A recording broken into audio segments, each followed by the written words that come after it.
کوئی ہمارا مرا تو کہاں حسین حسین، عزا کا فرش بچھا تو کہاں حسین حسین، یہ انتظام بھی چوتھے امام کر کے چلے، سباسو قبر سکینہ کے نام کر کے چلے، ملی رہائی تو عابد یہ کام کر کے چلے، سباسو قبر سکینہ کے نام کر کے چلے۔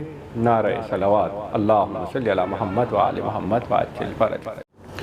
حضرات گزارش ہے کہ ایک مرتبہ سورہ حمد اور 3 مرتبہ سورہ اخلاص کی تلاوت فرما کر مرحوم سید حسن عباس رضوی ابن سید غلام عباس رضوی صاحب کی روح کو سلام۔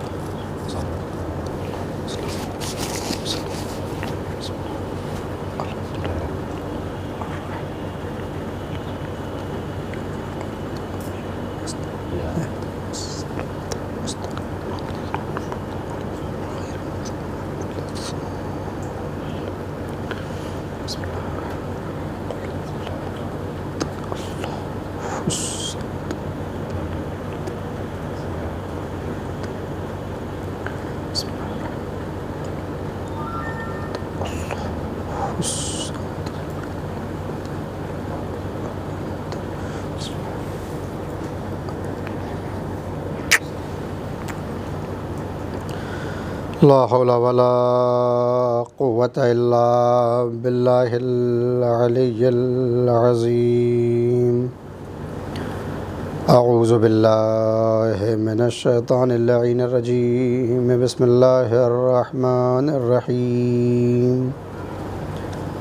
الحمد لله الذي لا يبلغ مدحته القائلون، ولا يحصي نعماءه العادون، ولا يؤدي حقه المجتهدون، الذي لا يدركه بعد الهمم، ولا يناله غوث الفتن، الذي ليس لصفته حد محدود، ولا نعت موجود، ولا وقت معدود، ولا أجل ممدود، فطر الخلائق بقدرته، ونشر الرياح برحمته، ووتد بالصخور ميدان أرضه، ثم الصلاة والسلام على النبي المكي المدني الأمي القرشي الهاشمي الابتهي التحامي، أصله وسيل وفرحه طويل، وكنوه كهيل وخلقه عظيم، المعلن الحق بالحق بالقاسم محمد، وعلى أهل بيته الطيبين الطاهرين المعصومين المظلومين المنتجبين المنتخبين، الذين أذهب الله عنهم الرجس وطهرهم تطهيرا۔ اللهم صل على محمد وآل محمد، ولعنة الله على أعدائهم من الآن إلى قيام يوم الدين، أما بعد، فقد قال الله سبحانه تبارك وتعالى، بسم الله الرحمن الرحيم، تبارك الذي بيده الملك وهو على كل شيء قدير، الذي خلق الموت والحياة ليبلوكم أيكم أحسن عملا۔ صلوات بھیجنے پر محمد حاضرین گرامی قدر معزز سامعین کرام اور عزاداران مظلوم کربلا، ایصال ثواب کی آج کی اس مجلس میں سورہ ملک کی ابتدائی 2 آیات کے جو عام طور پہ ایصال ثواب کی مجالس میں قرأت و تلاوت کی جاتی ہیں، انہی کی تلاوت کا شرف حاصل کیا ہے۔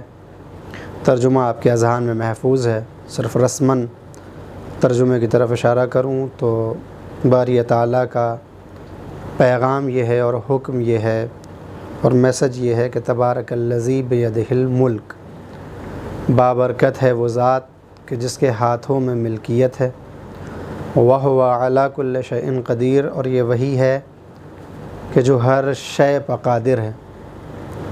چونکہ ہر شے پر قادر ہے اس لیے خلق الموت والحیات، اس نے موت کو خلق کیا ہے اور زندگی کو، لِيَبْلُوَكُمْ أَيُّكُمْ أَحْسَنُ عَمَلًا، اور یہ حیات و زندگی، موت و مرگ اس لیے خلق ہوئے تاکہ وہ آزما سکے اور دیکھ سکے اور سمجھ سکے کہ ان افراد میں کہ جن کو نعمت حیات و موت عطا کی گئی ہے، ان میں سب سے بہتر عمل کرنے والا کون ہے۔ ان آیات کے ذیل میں میں گفتگو یہیں سے شروع کرتا ہوں کہ خداوند عالم نے ان آیات میں یہ نہیں کہا کہ میں یہ دیکھنا چاہتا ہوں کہ تم میں عمل کرنے والا کون ہے، یہ بھی نہیں کہا کہ دیکھنا چاہتا ہوں کہ اچھا عمل کرنے والا کون ہے، اس نے کہا میں دیکھنا چاہتا ہوں سب سے اچھا کرنے والا کون۔ احسن عربی میں سپرلیٹو ڈگری ہے، اور اس سے بالا اور اعلیٰ پھر کوئی لفظ نہیں ہے جو استعمال ہو سکے۔ خداوند عالم جب یہ کہہ دے کہ سب سے بہتر دیکھنا چاہتا ہوں تو سوال ضرور پیدا ہوتا ہے کہ میرے اللہ، جب میرٹ بنائی جاتی ہے اور لسٹ بنائی جاتی ہے تو جتنے بھی افراد کامیاب و کامران ہوتے ہیں وہ سب قبول ہیں، لیکن جو سب سے بہتر ہوتا ہے وہ ایک ہی ہوتا ہے، اور بعد والے جتنے ہوں گے وہ سب سے بہتر نہیں ہو سکتے، وہ اس کے بعد ہوں گے۔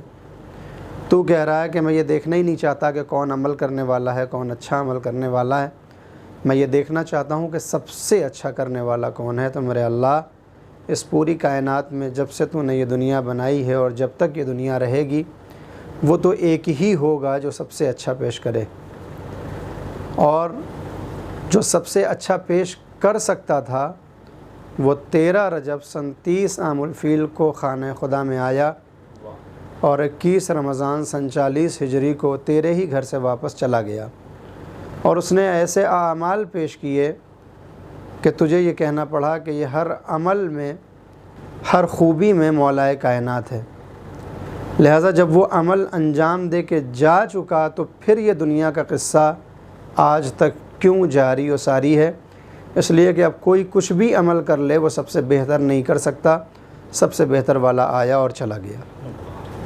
مگر تیرا قرآن زندہ ہے، تیرا کلام زندہ ہے، تو خود زندہ ہے، تو آج بھی کہہ رہا ہے کہ میں چاہتا ہوں کہ دیکھوں سب سے اچھا عمل کرنے والا کون ہے۔ میرے اللہ، فلسفہ کیا ہے کہ دنیا جاری و ساری ہے، ہم کچھ بھی کر لیں اس کے پیروں تک بھی نہیں پہنچ سکتے، اس کے غلاموں کے پیروں کی خاک تک بھی نہیں پہنچ سکتے، تو ہم کیسے عمل کریں کہ تیری آنکھوں میں، تیری نظروں میں اور تیرے اس امتحان میں کامیاب ہو جائیں کہ جس امتحان کے لیے تو نے ہمیں بھیجا ہے۔ تو آواز آئے گی کہ یقیناً ہم چاہتے تو یہی ہیں کہ تم سب سے بہتر عمل کر کے دکھاؤ، مگر ہم نے دائرے کہاں بتائے ہیں کہ کہاں کا سب سے بہتر عمل ہونا چاہیے۔ یہ حقیقت ہے کہ کائنات میں جو سب سے بہتر کر سکتا تھا وہ آیا اور چلا گیا، لیکن اب تم اپنے دائرے کو مد نظر رکھتے ہوئے، اپنے علم و معرفت کو مد نظر رکھتے ہوئے اپنے دائرے کے سب سے بہتر عمل کر کے دکھاؤ، تو پھر ہمارا مقصد پورا ہو جائے گا کہ ہم نے تمہیں دنیا میں کیوں بھیجا ہے۔ گویا اگر تم ایک گھر کے اندر زندگی گزار رہے ہو تو اس گھر کی سب سے بہتر زندگی گزارو، اس گھر کا احسن عمل پیش کر کے دکھاؤ، اور جب تک تمہارا دائرہ اور آگے بڑھے تو پھر تم محلے کی سب سے بہتر زندگی گزار کے دکھاؤ اور اس محلے کا سب سے احسن عمل پیش کر کے دکھاؤ، اور پھر جب دائرہ آگے بڑھے تو شہر کا سب سے بہتر عمل، اور پھر جب دائرہ آگے بڑھے تو پھر اپنے ملک کا سب سے بہتر عمل کر کے دکھاؤ، ہمارا مقصد پورا ہو جائے گا۔ سوال یہ پیدا ہوتا ہے کہ میرے اللہ، یہ اصرار کیوں ہے کہ ہم سب سے بہتر عمل کر کے دکھائیں؟ تو آواز آئے گی یہ اس لیے ہے کہ کیونکہ ہم نے تم کو سب سے بہتر پیدا کیا تھا۔ لقد خلقنا الانسان فی احسن تقویم، ہم نے تم کو احسن تقویم پر پیدا کیا، ہم نے تم کو اشرف المخلوقات بنایا، تو چونکہ تم کو جب بنایا تو سب سے بہتر تھے، لہٰذا اب جب تم سے کوئی عمل سرزد ہو تو وہ سب سے بہتر ہونا چاہیے۔ کیوں؟ کیونکہ علت و معلول کے اندر ایک سنخیت ہونی چاہیے، اور اگر اس میں سنخیت نہ ہو تو پھر نظام قدرت اور نظام فطرت پلٹ جایا کرتے ہیں۔ خداوند عالم نے جب انسان کے وجود کے کمالات کو ظاہر کرنے کے لیے انسان کی پیدائش کے مراحل کو بیان کیا تو فرمایا کہ یہ ایک نطفہ تھا کہ جس کو ہم نے مضغہ بنایا اور پھر علقہ بنایا، پھر ہڈیاں چڑھائیں اور پھر اس میں ایک ایسی مخلوق کو ضم کر دیا کہ جس کے بعد خود پیدا کرنے والے نے اپنا قصیدہ پڑھا، فتبارک اللہ احسن الخالقین، بابرکت تو وہ ہے جو سب سے بہتر پیدا کرنے والا ہے۔ چونکہ وہ بھی احسن تھا جس نے بنایا، جس کو بنایا گیا وہ احسن الخالقین تھا، لہٰذا اب اللہ کی عدالت کا تقاضا یہ تھا کہ جب احسن کو وجود میں لائے تو پھر یہ احسن بھی جو پیش کرے وہ احسن ہونا چاہیے۔ صلوات بھیجنے پر محمد و آل محمد۔ تو اب سوال یہ پیدا ہوتا ہے کہ میرے اللہ ہم کیا کریں جو احسن عمل ہو جائے؟ کہا جس کام کے لیے تمہیں دنیا میں بھیجا تھا تم وہ عمل انجام دو، خود بخود اللہ راستے ہموار کرے گا، یہ عمل حسن عمل سے احسن عمل کی طرف بڑھتا چلا جائے گا۔ میرے اللہ کس لیے تو نے بھیجا؟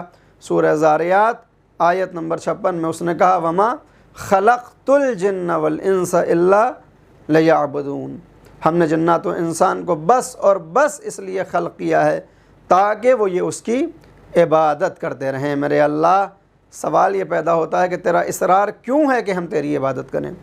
آج آپ کسی جوان سے کہیے کہ صاحب نماز پڑھا کرو، عبادت کیا کرو، تو بعض وقت یہ جواب آتا ہے شبہے کے طور پہ کہ صاحب کیا اللہ ہماری عبادت کا بھوکا ہے جو ہم عبادت کریں؟ کیا اللہ ہماری نمازوں کا محتاج ہے جو ہم نمازیں پڑھیں؟ کیا اللہ ہماری اطاعت کی وجہ سے پروردگار بن جائے گا جو ہم اس کی اطاعت کریں؟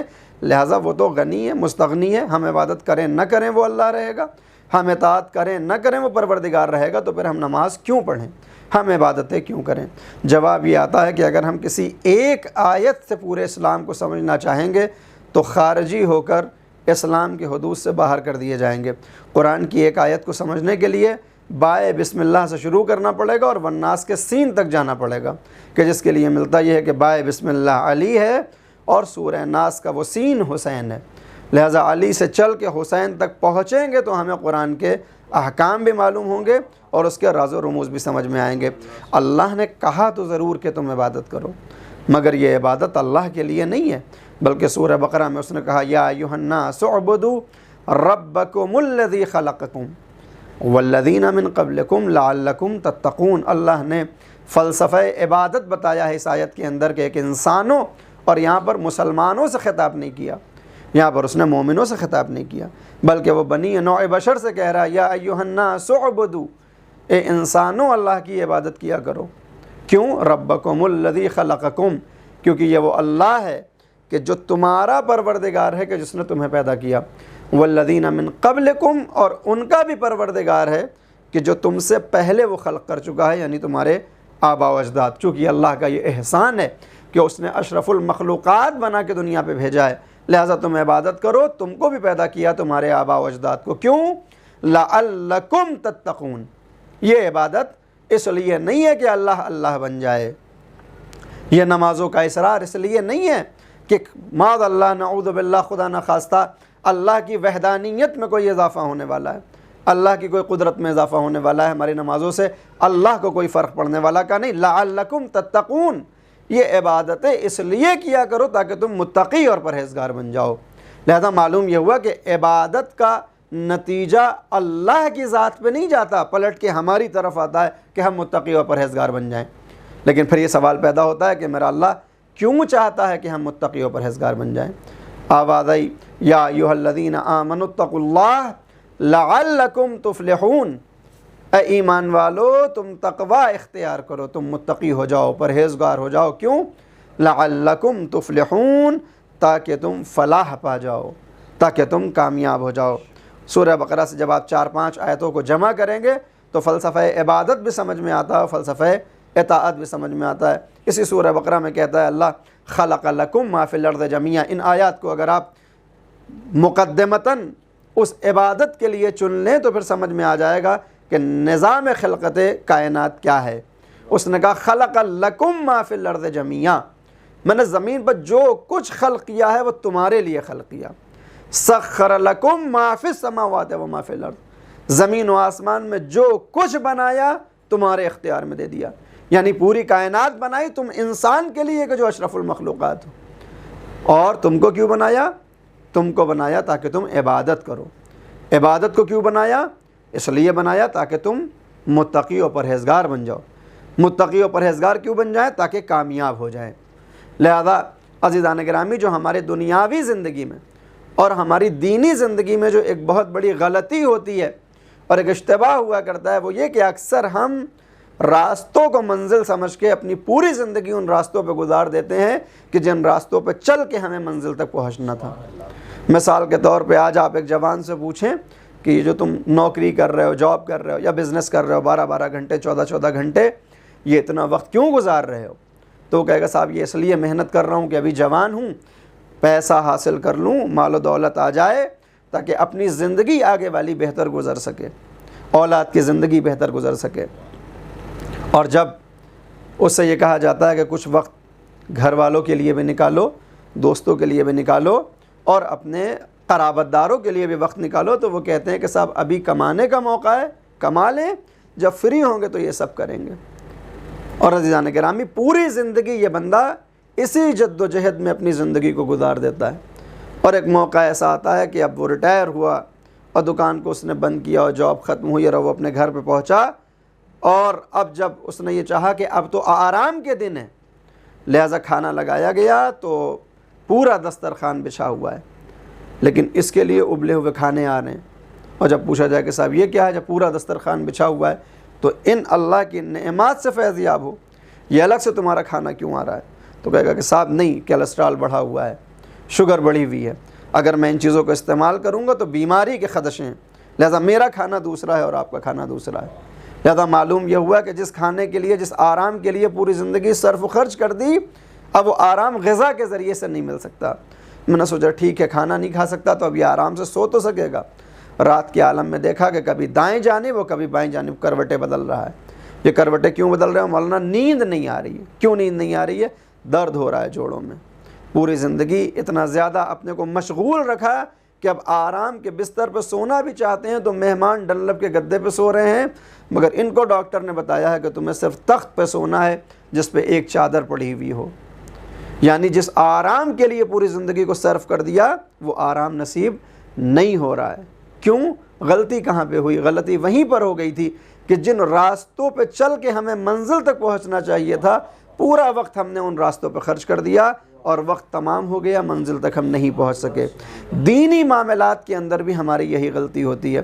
جس کو نماز پڑھنے کا شوق ہوا اس نے اتنی نمازیں پڑھی کہ اب اس کو معاشرے کا ہر دوسرا آدمی بے نمازی نظر آنے لگا۔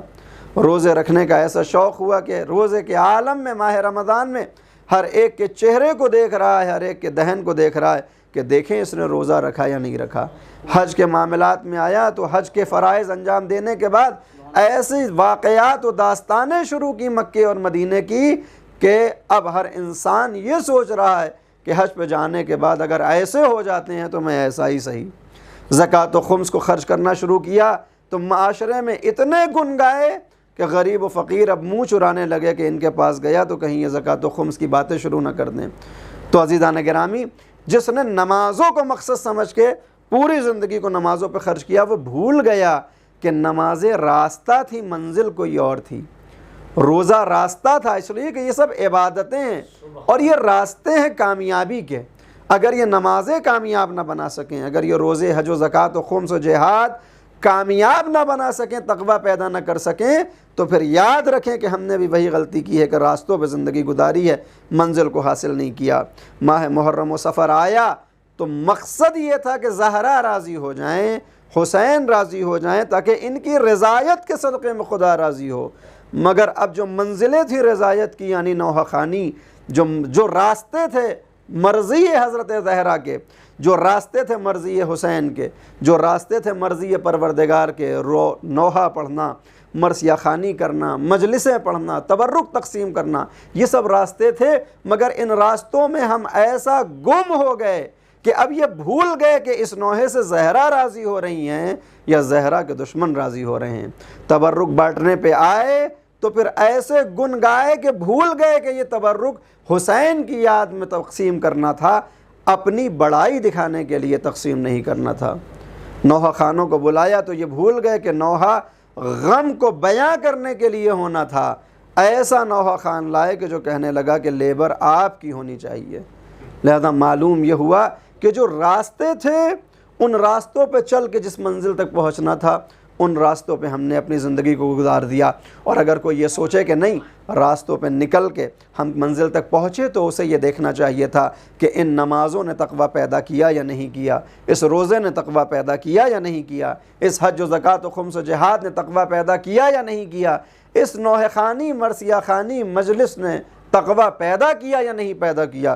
اور پھر یہ بھی سوال کرے کہ اس تقوی کے ذریعے ہم کامیاب ہوئے یا نہیں ہوئے, کیونکہ اتقوا اللہ لعلکم تفلحون کی قید ہے کہ تقوی اس لیے اختیار کرو تاکہ تم کامیاب ہو جاؤ. اگرچہ یہاں پر ایک سوال اور اٹھتا ہے کہ کامیاب کون ہوتا ہے اور کامیابی کہتے کس کو ہیں. اس لیے کہ آج ہر انسان سے جب آپ پوچھئے کہ کامیابی کیا ہے تو ہر انسان اپنے معیار معرفت اور معیار علم کو مد نظر رکھتے ہوئے کامیابی کی ایک الگ تعریف آپ کو کرتا ہوا دکھائی دے گا. مثال کے طور پہ آپ ایک کسان سے پوچھئے کہ جو تخم ریزی کر رہا ہے اس سے پوچھئے کامیابی کیا ہے تو وہ کہے گا کہ صاحب دن کی دھوپ میں یہ تخم ریزی کر رہا ہوں, چند ماہ کے بعد ایک دانے کے عوض میں مجھے 70 دانے مل جائیں تو میں یہ سمجھوں گا کہ میں کامیاب ہو گیا. بورڈ کا ایگزام دینے والے 10th اور 12th کے بچے سے پوچھئے کامیابی کسے کہتے ہیں, وہ کہے گا صاحب 10 برس سے تعلیم حاصل کر رہا ہوں, اس بورڈ کے ایگزام میں ڈسٹنکشن کے ساتھ پاس ہو جاؤں تو میں سمجھوں گا میری محنت کامیاب ہو گئی. ایک مجلس کرنے والے سے پوچھے کہ کامیابی کسے کہتے ہیں, وہ کہے گا مجلس برپا کر رہا ہوں, چند مومنین آ جائیں حسین پہ گریہ کر لیں تو میں سمجھوں گا مجلس کامیاب ہو گئی. لہذا ہر کام کے اعتبار سے, ہر علم و معرفت کے اعتبار سے کامیابی کی تعریفیں بدلتی رہتی ہیں. پھر سوال یہ پیدا ہوتا ہے کہ کیا کامیابی کی کوئی ایک مشترک اور ایک ایسی تعریف نہیں ہے کہ جس میں ساری تعریفیں آ سکیں؟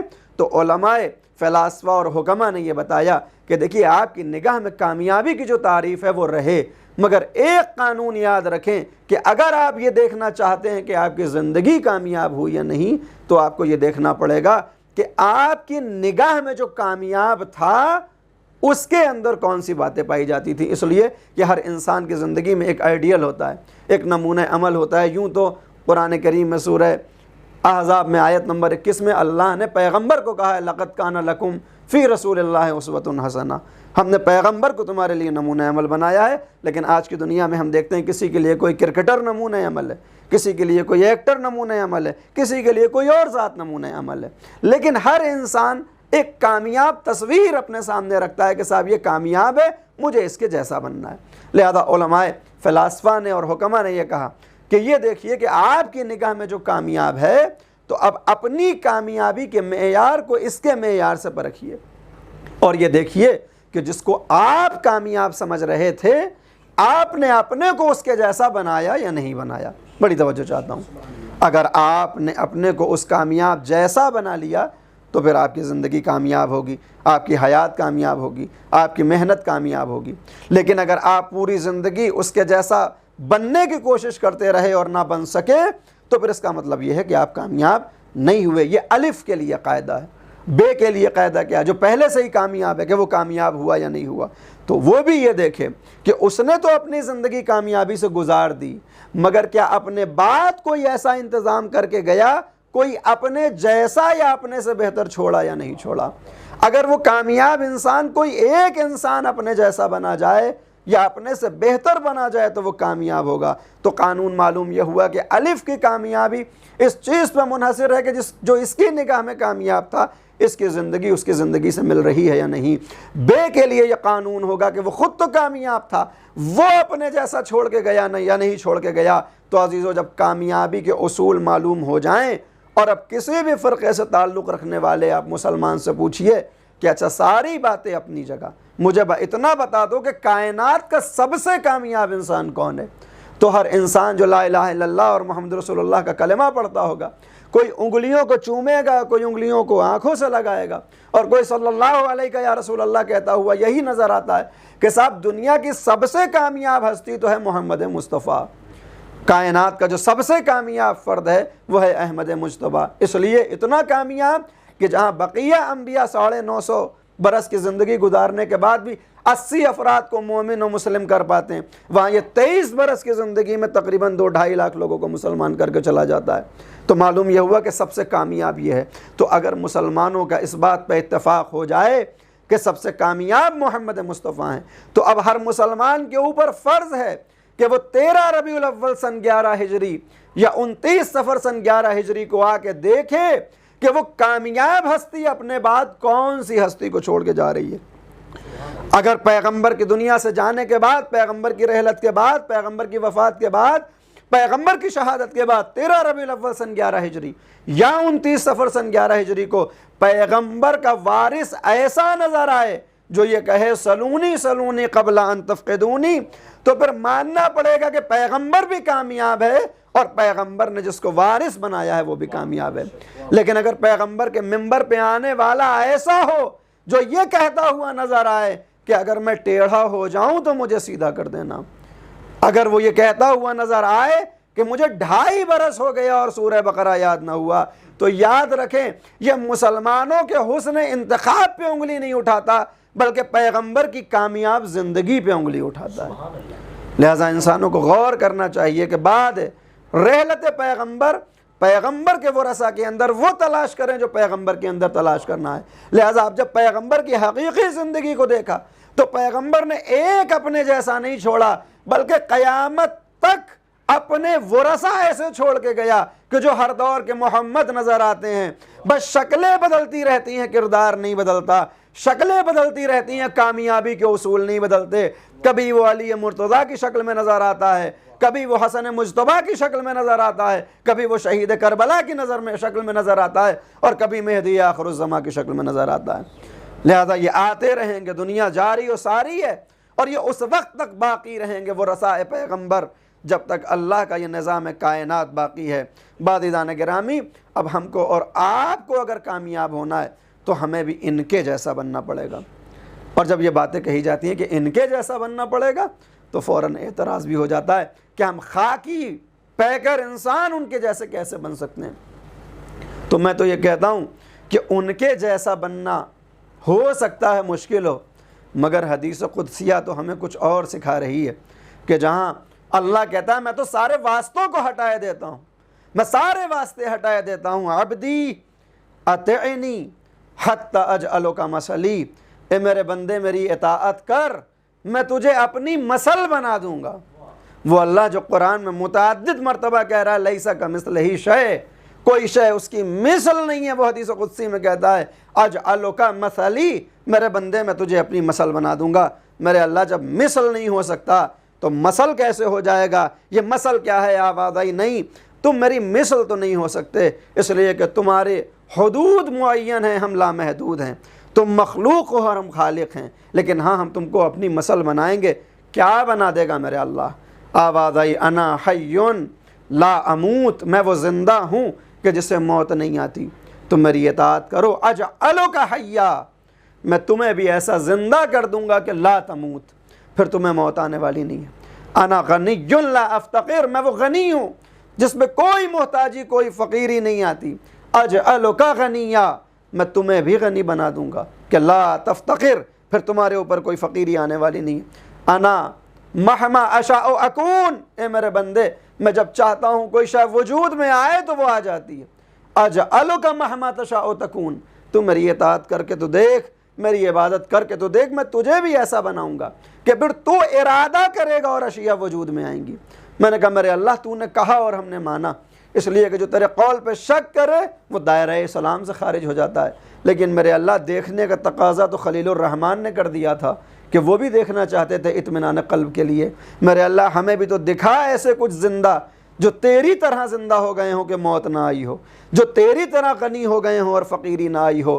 کہا ہاں آؤ، ہم تمہیں کچھ ایسے افراد دکھاتے ہیں جو ایسے زندہ ہوئے کہ اب انہیں موت نہیں آتی۔ میرے اللہ زندہ تو ہم بھی ہیں، زندہ تو بھی ہے، تو کیسا زندہ ہے کہ کہہ رہا ہے لا تموت، میں تو مر جانے والا ہوں۔ بھائی اس وقت خدا بھی زندہ ہے اور میں بھی زندہ ہوں، مگر دونوں کی زندگی میں فرق کیا ہے کہ میری عمر بڑھ رہی ہے، زندگی گھٹ رہی ہے، مگر اللہ جب سے ہے نہ اس کی عمر میں اضافہ ہو رہا ہے نہ اس کی زندگی گھٹ رہی ہے۔ اللہ نے کہا تمہاری زندگی وہ ہے جو اتمام کی طرف جا رہی ہے، مگر جب تم میری عبادت و اطاعت کرتے ہو تو میں تمہیں مرنے نہیں دیتا، میں تمہاری موت کو تم سے قریب نہیں آنے دیتا۔ جیسے میری عمر رکی ہوئی ہے ویسے تمہاری عمر کو روک دیتا ہوں۔ میرے اللہ دکھا تو صحیح کوئی ایسی عمریں کہ جو رکی ہوں اپنی جگہ پہ۔ اور اب جب ہم نے تاریخ عبودیت کے صفحات کو الٹنا شروع کیا تو پہلے ہی صفحے پہ کربلا نظر آ گئی کہ جہاں اللہ نے اپنے ایسے وعدے پورے کیے کہ اللہ جانے شب عاشور ان عبادت و اطاعت کرنے والوں نے کیسی عبادت کی، کیسی اطاعت کی کہ اللہ نے سارے وعدے ان سے پورے کر دیے۔ کہا انا حی لا اموت، میں زندہ ہوں تمہیں مرنے نہیں دیتا، میں زندہ ہوں، میں مالو کا حی لا تموت، میں تمہیں بھی زندہ کر دوں گا، مرنے نہیں دوں گا۔ اور اللہ نے کیسے وعدہ پورا کیا کہ ایسا زندہ کر دیا کہ روز عاشور جو بچہ 6 مہینے کا تھا 14 صدیاں گزر گئیں، وہ بچہ 6 ہی مہینے کا ہے۔ اللہ نے ایسا وعدہ پورا کیا کہ روز کربلا جو جوان 18 برس کا تھا آج 1500 برس ہونے کو آئے ہیں۔ جب بھی اکبر کا تذکرہ ہوتا ہے کڑیل جوان اکبر، جب بھی اصغر کا تذکرہ ہوتا ہے تو ششماہا اصغر، حسین کی ضعیفی کا ذکر ہوتا ہے تو 56 برس کا حسین۔ یہ عمروں میں اضافہ کیوں نہیں ہو رہا؟ اس لیے نہیں ہوتا کہ اللہ نے کربلا سے پہلے تو کربلا والوں کی زندگی دنیاوی زندگی تھی، لیکن بعد واقعہ کربلا اللہ نے وعدہ پورا کیا۔ جس طرح اللہ کی عمر میں اضافہ نہیں ہوتا، کربلا والوں کی بھی عمر میں اضافہ نہیں ہو رہا ہے۔ قیامت تک وہ بچہ 6 ہی مہینے کا رہنے والا ہے، قیامت تک وہ جوان 18 برس کا رہنے والا ہے، قیامت تک حسین 56 برس کا رہنے والا ہے، کیونکہ اللہ نے ان کو زندہ کر دیا ہے، اللہ نے ان کو زندہ کر دیا ہے۔ دو اور باتیں کہ میں فقیر نہیں ہوتا تو واقعاً کربلا والوں کو ایسا مستغنی کیا کہ اب کسی کو اولاد چاہیے تو ان کے در سے مل رہی ہے، عزت چاہیے تو ان کے در سے مل رہی ہے، مال و دولت چاہیے تو ان کے ذریعے سے مل رہا ہے، دنیا کی کوئی بھی نعمت چاہیے واسطہ ان کو بناؤ، اللہ تمہارے گھر تک بھیج دے گا۔ اور ارادوں سے اشیاء کو وجود میں لانا یقیناً وقت نہیں ہے، ورنہ ان چیزوں کی وضاحت ہوتی۔ ایسا ہنر پیدا کیا کہ اللہ تو کہتا ہے میں چاہتا ہوں جب کوئی چیز بنے تو کہتا ہوں کن فیکون، میں کہتا ہوں کن اور تب وہ ہوتی ہے۔ مگر ان عبادت کرنے والوں کو اللہ اتنا ہنر دے دیتا ہے کہ اب ان کو کن کہنے کی بھی ضرورت نہیں ہوتی، بس یہ ارادہ کرتے ہیں۔ کبھی پانی زمرد میں بدلتا ہے، زمرد یاقوت میں بدلتے ہیں، یاقوت ہیرو جواہرات میں بدل جاتے ہیں۔ کیوں ہوتا ہے ایسا؟ اس لیے کہ یہ عبادتیں کر کے زین العابدین بنے ہیں، یہ سجدے کر کے سید الساجدین بنے ہیں۔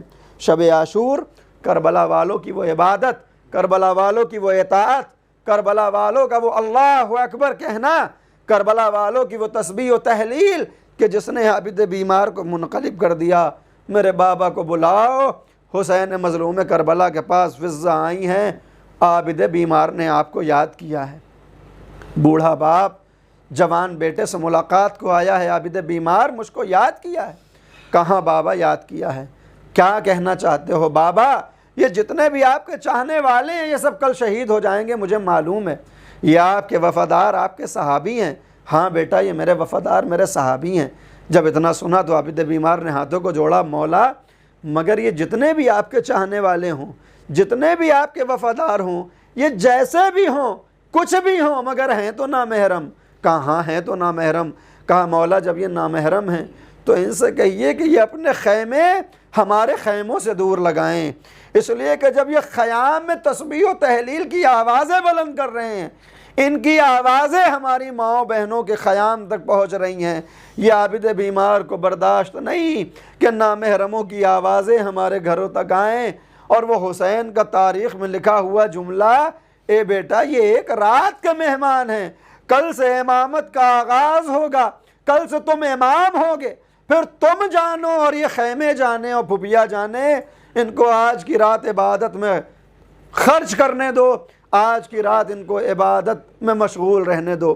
رات گزرنے لگی، حسین مظلوم کربلا ایک مرتبہ مقتل کی جانب جا رہے ہیں، اچانک کسی کے پیچھے سے آنے کو محسوس کیا، کسی کے قدم کی آواز محسوس کی، پلٹ کے دیکھا بھائی حسن کا غلام جون ہے کہ جو حسین کے حوالے ہو چکا ہے۔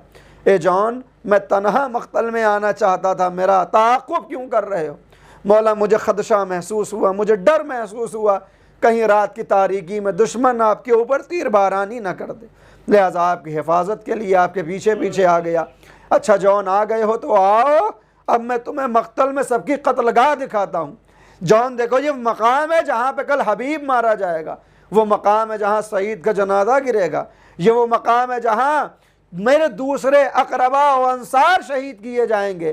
یہاں پہ عباس کے شان قلم ہوں گے, یہاں اکبر کے سینے میں برچھی لگے گی, مگر حسین ایک ایک کی قتلگاہ دکھاتے ہیں اور جان کبھی دائیں جانب دیکھتے ہیں کبھی بائیں جانب دیکھتے ہیں.